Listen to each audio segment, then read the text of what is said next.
El convertir el mar en un camino obligó a las personas a inventar un vehículo que permitiera cruzarlo.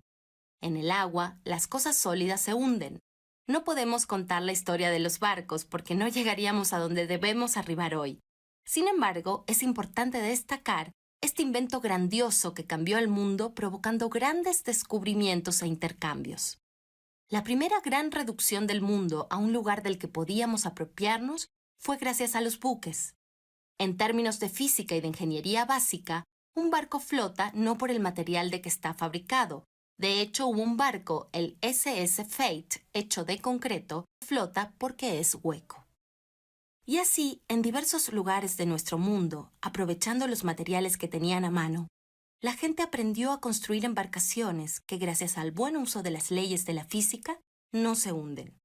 Estas construcciones de fibras vegetales, madera y más tarde de metal o fibra de vidrio serían impulsadas por fuerzas como los grupos de remeros, el viento, las aspas conectadas al motor de vapor y después las hélices conectadas a motores de diésel y hasta nucleares.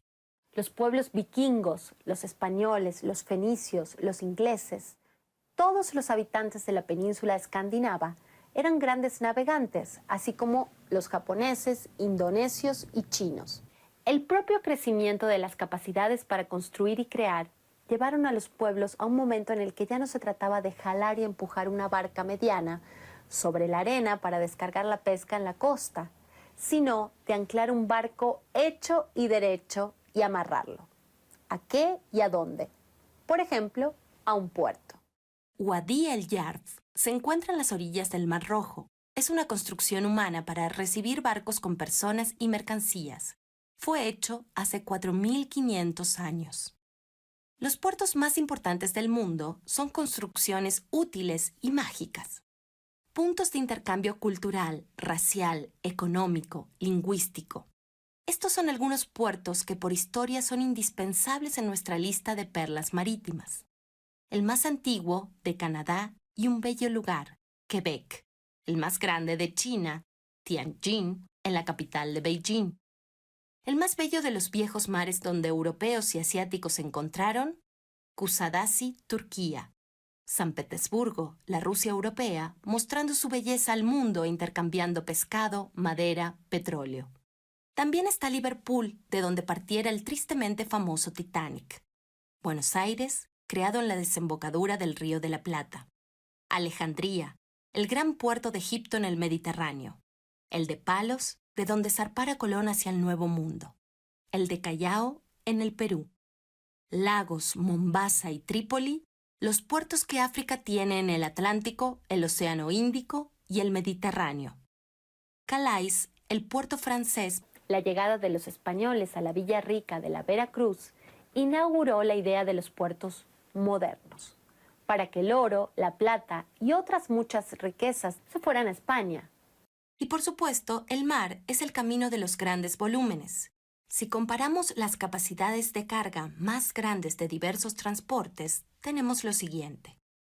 Un gigantesco avión Antonov carga 600 toneladas. El tren más largo del mundo mide casi 3 kilómetros de largo y en Mauritania carga 22.000 toneladas de metal desde una mina.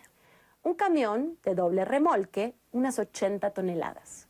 En cambio, un barco cargado con contenedores puede transportar hasta 100.000 toneladas. Un puerto es una superconstrucción porque las obras en el mar implican esfuerzos incalculables. ¿Han escuchado la palabra dragar? Es trabajar con unas gigantescas palas para trabajar en el fondo del mar y adecuarlo a las necesidades humanas. Pero además, el puerto es una conjunción de esfuerzos difíciles de enumerar y contar en el tiempo. Un puerto marítimo está en una costa y es un lugar en el que las embarcaciones cargan y descargan. Es una gran obra de infraestructura. El mar está en constante movimiento y por lo tanto la costa debe tener una construcción segura a la cual fijar el barco mientras se hacen maniobras con, desde, hacia y dentro de él. Para proteger esta construcción se hacen una serie de obras en la costa. Estas obras cuidan y aseguran a las maniobras, a las personas y al barco mismo. Se debe aislar al barco del oleaje, probablemente a través de un dique. Para proteger el puerto se colocan escolleras o espigones.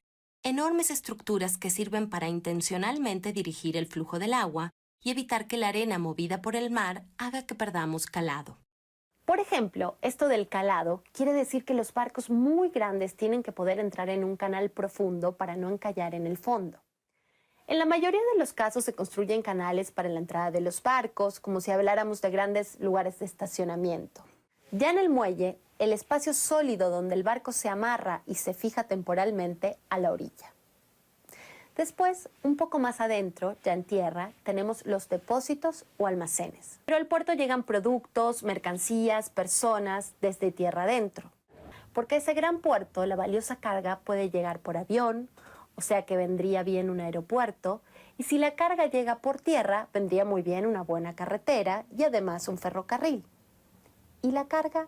¿Cómo se pasa del avión, el camión o el tren al barco? Eso es un puerto moderno, multimodal.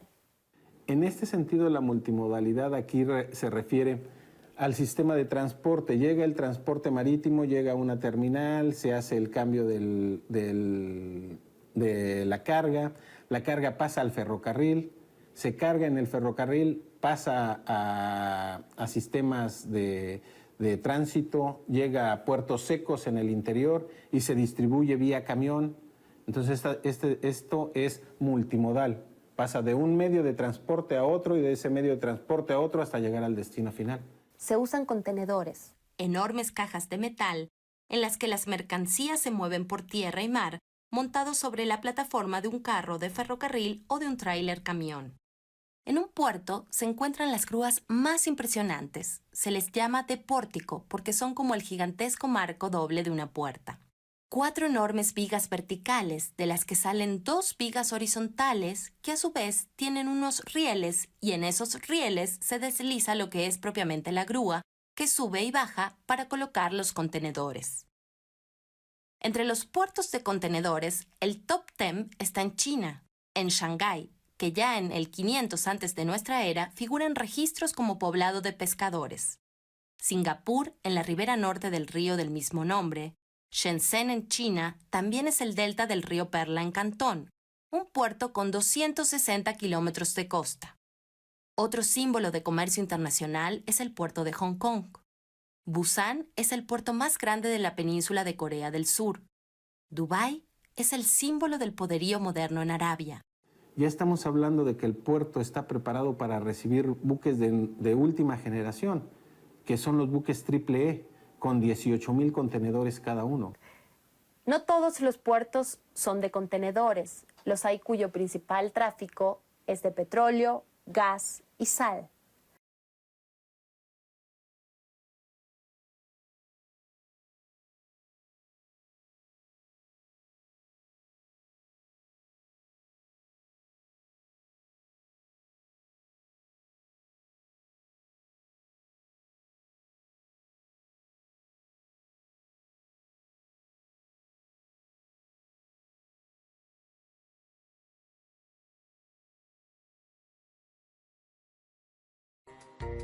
Se define el puerto como el conjunto de obras, instalaciones y servicios que proporcionan el espacio de aguas muy tranquilas necesarias para la estancia segura de los buques, mientras estos realizan las operaciones de carga, descarga, almacenaje de las mercancías y el tránsito de los viajeros.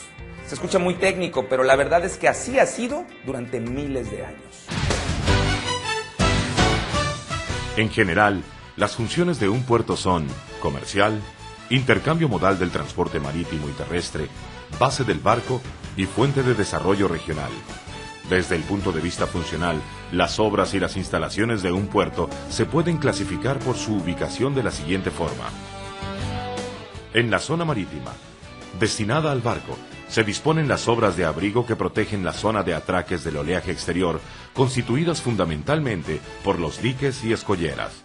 Las obras de acceso que facilitan la entrada del barco al puerto en condiciones de seguridad, garantizando su maniobrabilidad y calado adecuados.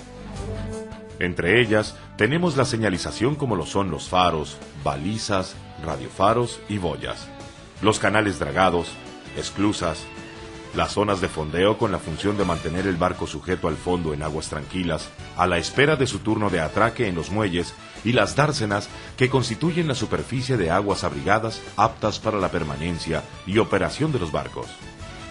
En la zona terrestre, destinada fundamentalmente a la mercancía, nos encontramos con la superficie de operación terrestre constituida por los muelles que, además de facilitar el atraque y amarre de los barcos, sirven de soporte al utillaje y de acopio provisional de mercancías, y los depósitos, almacenes o patios que, además de adecuar un espacio a las mercancías, sirven de regulación de los flujos marítimo-terrestres.